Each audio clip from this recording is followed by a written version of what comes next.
What's up, guys? Thanks for checking out my channel. And you know what I want to talk about today? Darksiders. Darksiders Genesis, to be exact. So I've got my copy on the Nintendo Switch. Now, I love this franchise. I just don't like it. Let me explain. I love the lore of this franchise, and I love the character designs, and I really tried to get to love this franchise. I remember buying the first Darksiders way back on PS3, and I was looking forward to this game. I saw the first launch trailer and I was excited. They had this really interesting scene where you see War crashes down to Earth and he's taking on demons. Then he runs up a wall or something crazy and he calls his horse Ruin, and then Ruin just comes up out of the flames and he jumps on. It was just dope, and I really wanted to like it, and I bought it. And you know that thing you do when you buy a new game and you try and convince yourself you're enjoying it, but you're not. That was me. I really wanted to like it, and I think it's the way they sold it as well. They was very keen to give you this. It's just like Zelda, and it's like a PlayStation Zelda. It's not like Zelda. You go to dungeons, you collect items, but it's not Zelda. And that was one of the things that took me away because it was missold as far as I'm concerned. It was a good game, but the art style, I hated it. Now, to me, I played it on the PS3. It looked like a PS2 game. I'm aware there's something called art style and graphical choice, art choice and such, but the art style to me just didn't work. It just didn't look clean. It just looked like we didn't have the technology to do the game properly. I mean, Breath of the Wild was an art style, and it looked current. Skyward Sword was an art style, and it looked current. Darksiders 1 was an art style, and it just didn't pop for me. And the weird thing is, I loved the character design. The design of all the characters, of the world, everything, I loved it. I just didn't like the style itself. I didn't think it looked good. I thought the gameplay was very slow, although there was very cool techniques and it looked really exciting and explosive in many ways. I still didn't like the feel of it. Anyway, fast forward, I played Darksiders 2. It's more of the same, apart from this time they've decided you can customize your weapons, which to me detracts from the whole formula of a franchise, because the whole point is these are horsemen of death. They each have their signature weapon. So when you preload the game, and I'm playing as Death, and then you start with Death has a scythe, but he can have anything you want. It kind of takes away from it. That's not the point. I don't want Death to have a hammer. I mean, I use the hammer, and hammer's really cool, but that's not the point. So, then we have Darksiders 3, and this time I'm jaded. I know better, so I don't even try it. Alright, it takes me a while to finish games I do like, let alone games I don't. I didn't finish 1, I didn't finish 2. Don't get me wrong, I still think they're good games in context, but for me, it's not a good game. It's very similar to things like Halo. The world of Halo does intrigue me, the design of Halo, the idea of someone called Master Chief, this super soldier, intrigues me. But a first-person game in that specific style, I'm not going to play.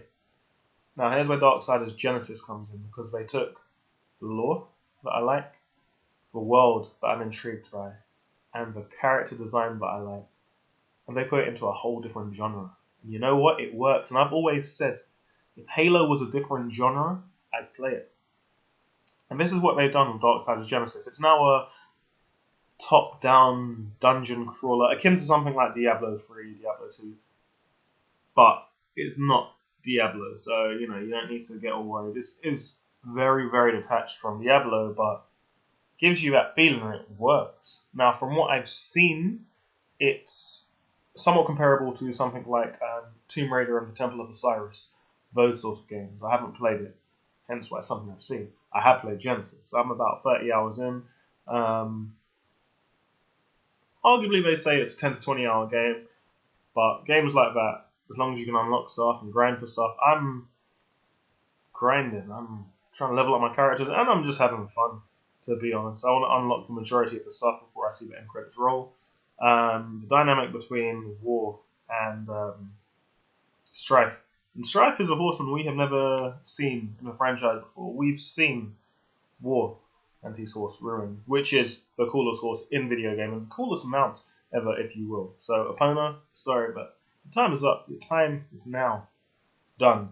Then you had Death and his horse. I have no idea. Pestilence? I don't know. I can't remember. I always remember Ruin's name because there was a great cutscene in Darksiders 1 where you find your horse again after coming to Earth, and your horse, I don't know if it's correct to say it's been brainwashed, but it's been mounted by an enemy, and the horse tries to charge towards you, and War just stands there with that Dante level of gangster, and he sees Ruin just running towards him, and War just stands there. I will not fight you, Ruin. And the horse just stops. It doesn't sound like that, but you get my point. The horse just stops, and then, they kind of make up, and War's just like, yeah, I got my horse again. Anyway, Ruin's dead. So, anyway, you had the four horsemen: War, Death, Fury, and now Strife. So, War was in Darksiders 1, you play as Death in Darksiders 2, you play as Fury in Darksiders 3, and we've never been able to play as Strife before, but from what I have seen from cutscenes online, you do see a glimpse of Strife in Darksiders 3. Anyway, while it would have been cool to play as all four horsemen, you only play as two. You play as War and you play as Strife. It is such a cool dynamic. It's a great way to breathe love back into something. Now, we actually done a video on our Free Hearts Gold channel talking about what games we like to see in other genres. Shad shows. Actually, I won't tell you what people chose. If you want to watch it, you watch it. But it's cool. I know last year, was it last year? I think it was last year. They done Gears of War Tactics. I think that was the name, which is essentially Gears of War as a, I don't know if tactical RPG is the word, but yeah, as a tactic game. Comparable to XCOM. Is XCOM classed as a tactical RPG? I feel like it is, but on the other hand, I feel like it isn't because I feel weird calling it an RPG. But it's a tactical game, tactical shooter or whatever. Anyway, they've done the same Gears of War last year. I did not get to play it, but it looked amazing. Don't know if you guys have ever checked out What Culture Gaming. What the hell is his name? I don't know. The guy who hosts it, or one of the guys who hosts it.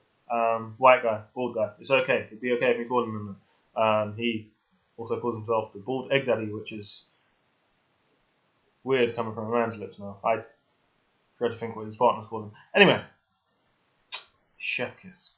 This is what he says when something is just that good, and this really is that good. But idea of Gears in a tactical game sounds crazy, but looking at the footage, I think it works, and I'd be intrigued to play it. Anyway, Darksiders Genesis.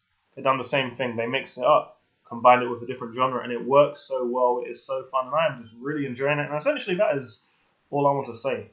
I'm just really having fun with it. It's co-op too. I haven't had a chance to play it co-op yet, but it is split screen. So at a later date, I might convince one of my friends to buy it. It's online co-op. I think it has to be in a friends list. I don't think you can just jump in with strangers, which is odd, but fair enough, because it is a cooperative game in terms of you need to solve puzzles together and such, and each character has his own certain thing. Anyway, this isn't a review. I'm not reviewing the game. I'm not telling you about any specifics or even why you should buy it. I just wanted to point out that sometimes it is amazing what a little change can do. You can take the same ingredients and just change the recipe a bit, So maybe if a game isn't working for you and you see they've made a spin-off in a different genre or a different place, a different style, maybe it can work. And sometimes I think we convince ourselves that we hate projects, we hate games, we hate that universe. And we don't necessarily hate everything about a game. We might just hate one thing, and that might be enough to detach us from it. But then you might get to play that in another zone, another mode, so to speak, and you might find out, well, actually, I liked all the elements of that, and that is why I really love the Zelda franchise, because you get so many different games. Each one is a Zelda game. Each one is very, very different. Me personally, I think the handheld Zelda games are much better experiences than the console Zelda games. Things like Link's Awakening, even before the remake, I, hand on heart, would say that's my favourite Zelda game. Now with the remake, of course.